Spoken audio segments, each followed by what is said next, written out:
یہ جو لوگ اپنے گھر کے رکھوالی کے لیے کتے پالتے ہیں تو کیا یہ پال سکتے ہیں؟ بالکل پال سکتے ہیں۔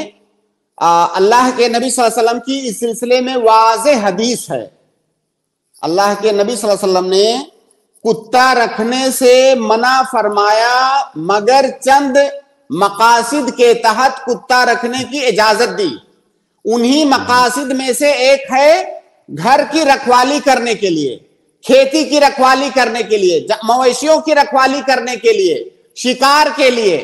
تو ان مقاصد کے لیے اگر کوئی کتا رکھ رہا ہے تو یہ جائز ہے، اور صراحت کے ساتھ اللہ کے نبی صلی اللہ علیہ وسلم کی جانب سے اس پر جو ہے اجازت آئی ہے۔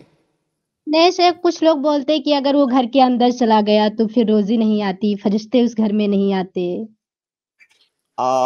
دیکھیے، اللہ کے نبی صلی اللہ علیہ وسلم کی ایک حدیث ہے کہ جس گھر کے اندر تصویر ہوتی ہے یا جس گھر کے اندر کتا ہوتا ہے اس میں رحمت کے فرشتے نہیں آتے ہیں۔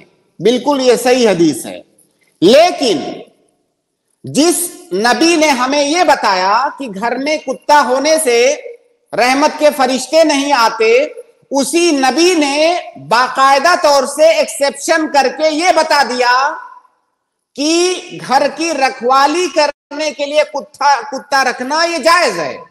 تو جب ہماری شریعت نے کتا رکھنے کی اجازت دے دی بعض مقاصد کے لیے، اور ہم کتا رکھیں گے تو پھر وہ حکم یہاں پر لاگو نہیں ہوگا، کیونکہ ہم نے کتا شریعت کی اجازت سے رکھا ہے۔ اب اس پر ہمارے اوپر وعید کیسے آئے گی؟ ایک قاعدہ ہے شریعت کے اندر کہ ما ترتب علی معدون فلیس بمضمون۔ شریعت جس چیز کی اجازت دیتی ہے ہمیں، اس چیز پر ہمارا مواخذہ نہیں کرتی ہے۔ جب شریعت نے اجازت دے دیا تو ہمارا مواخذہ نہیں ہوگا۔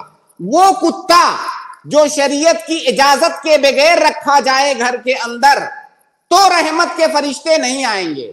جب ہمیں اجازت دے دی گئی تو پھر یہ وعید ہمارے لیے نہیں ہے۔